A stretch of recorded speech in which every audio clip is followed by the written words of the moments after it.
श्री कृष्ण गोविंद हरे मुरारी, हे नाथ नारायण वासुदेवा। साथियों, जब भक्ति की बात आती है, जब धर्म और प्रेम की चर्चा होती है, तब सबसे पहले स्मरण होता है उस बालक का जो माखन चुराता था, बांसुरी बजाता था और जिसने गीता का उद्देश्य देकर संपूर्ण जीवन का सार समझा दिया। भगवान श्री कृष्ण आज हम बात करेंगे जन्माष्टमी की, पर केवल त्योहार नहीं, उस गहन आध्यात्मिक रहस्य की जो इस पर्व के प्रत्येक नियम, परंपराओं और व्रत में छुपा है। तो आइए जानिए, भक्तिपूर्ण मन से आरंभ करते हैं श्री कृष्ण जन्माष्टमी व्रत की यह विशेष कथा। जन्माष्टमी क्यों मनाई जाती है? बहुत समय पहले जब पृथ्वी पर पाप और अत्याचार से कुपित उठी थी, जब राक्षसों ने धर्म का नाश कर दिया था, जब सतयुग की आत्मा द्वापर में भी खो सी गई, तब देवताओं ने पुकार और प्रभु ने वचन निभाया। भाद्रपद मास की अष्टमी तिथि, आधी रात का समय, घोर अंधेरा, पर उस अंधकार में हुआ एक दिव्य प्रकाश का अवतार। देवकी की गर्भ से जन्मे हुए नंदलाल श्री कृष्ण का वो कोई साधारण से बालक नहीं थे, वो थे धर्म के रक्षक, प्रत्येक प्रेम के संवेदक वाहक और कर्म के आचरण। इसीलिए जन्माष्टमी केवल एक दिन नहीं है, यह है उस रोशनी का उत्सव जो अंधकार को चीर कर आई। जन्माष्टमी की परंपराएं क्या हैं? भक्ति की बात जब श्री कृष्ण की हो तो केवल पूजा नहीं, प्रेम की पराकाष्ठ दिखाई देता है। जन्माष्टमी की परंपराएं भारत की मिट्टी में रमी बसी हैं। सुबह सवेरे उठकर शुद्ध स्नान, घर के मंदिर को स्वच्छ कर, लड्डू गोपाल को नव वस्त्र पहनाकर, सुंदर झूला सजाकर, तुलसी दल से युक्त माखन मिश्री का भोग लगाना, दिन भर उपवास और नाम जाप, और रात्रि 12 बजे जब घड़ी की सुई 1 हो जाए, तब घंटी, शंखनाद, आरती, भजन और नंद के आनंद भयों की गूंज, इसके साथ दही हांडी, रामलीला, झांकियाँ, हर गतिविधि सिर्फ एक बात कहती हैं, प्रभु हम तुम्हें केवल पूजना नहीं, जीना चाहते हैं। व्रत को पूरा करने से क्या लाभ होते हैं?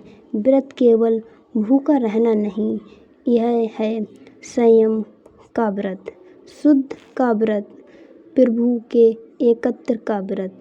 जो भी व्रत भक्ति, श्रद्धा, नियम और प्रेम से यह व्रत करता है, उसे प्राप्त होता है अद्भुत वरदान, मनोकामना सिद्ध। जिस इच्छा को मन में लेकर भगत उपवास करता है, प्रभु उस मनोकामना को अवश्य पूरा करते हैं। शरीर और मानसिक शांति। व्रत शरीर को नहीं, मन को शुद्ध करता है, तन को तपाता है और मन को प्रभु से जोड़ता है। शांति, सुख और वैवाहिक समाधान।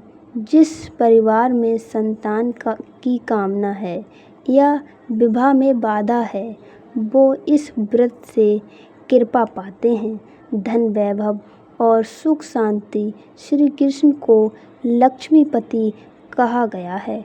उनकी भक्ति से दृढ़ता दूर होती है और घर में सुख शांति का वास होता है। आध्यात्मिक उन्नति का यह व्रत आत्मा को परमात्मा की ओर ले जाता है। आपके भीतर बैठा ईश्वर जागृत होता है। व्रत में गलतियाँ करने से क्या हानि होती है? भक्ति में गलतियाँ भक्ति का अपमान है। कई बार लोग उत्साह तो मनाते हैं पर नियम की अनदेखी कर बैठते हैं। यह छोटी सी भूल पुण्य को पाप बना सकता है।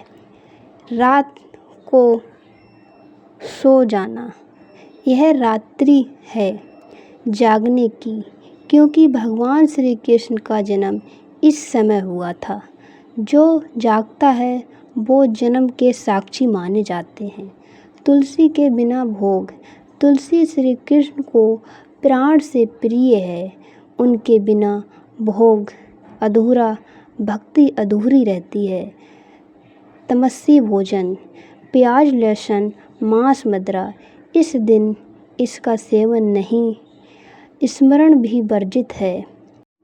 बाल गोपाल को अकेले न छोड़ें, झूले में बिठाकर दीपक जलाते रहें, भजन चलाते रहें। यह भक्ति का अनिवार्य रूप है।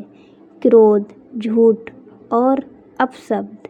व्रत का अर्थ केवल शरीर की भूख नहीं रोकना, बल्कि मन, वाणी और कर्म की पवित्रता भी होती है।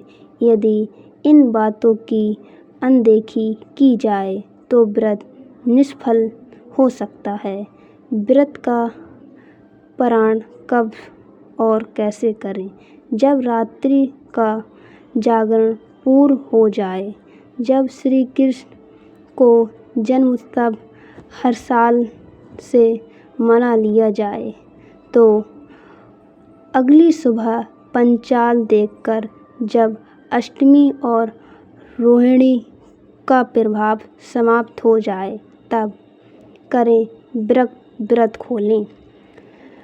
भगवान को दोबारा भोग अर्पित करें, तुलसी के पत्तों से पूजा करें और आरती करें।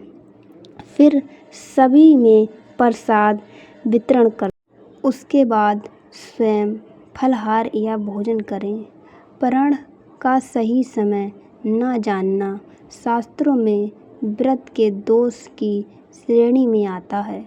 अतः संपूर्ण ध्यानपूर्वक पारण करें।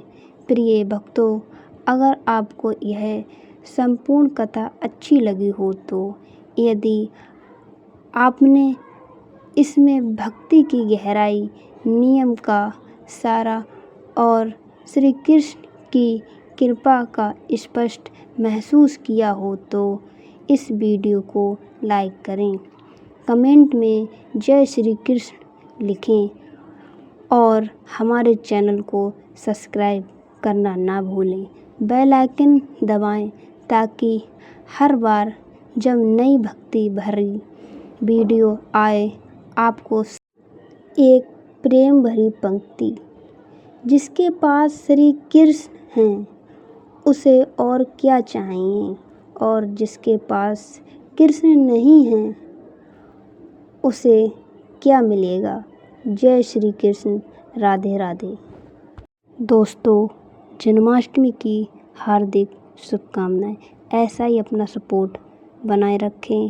थैंक यू, धन्यवाद। फिर मिलेंगे एक और नई वीडियो के साथ। तब तक नमस्कार। ठीक रहिए, स्वस्थ रहिए।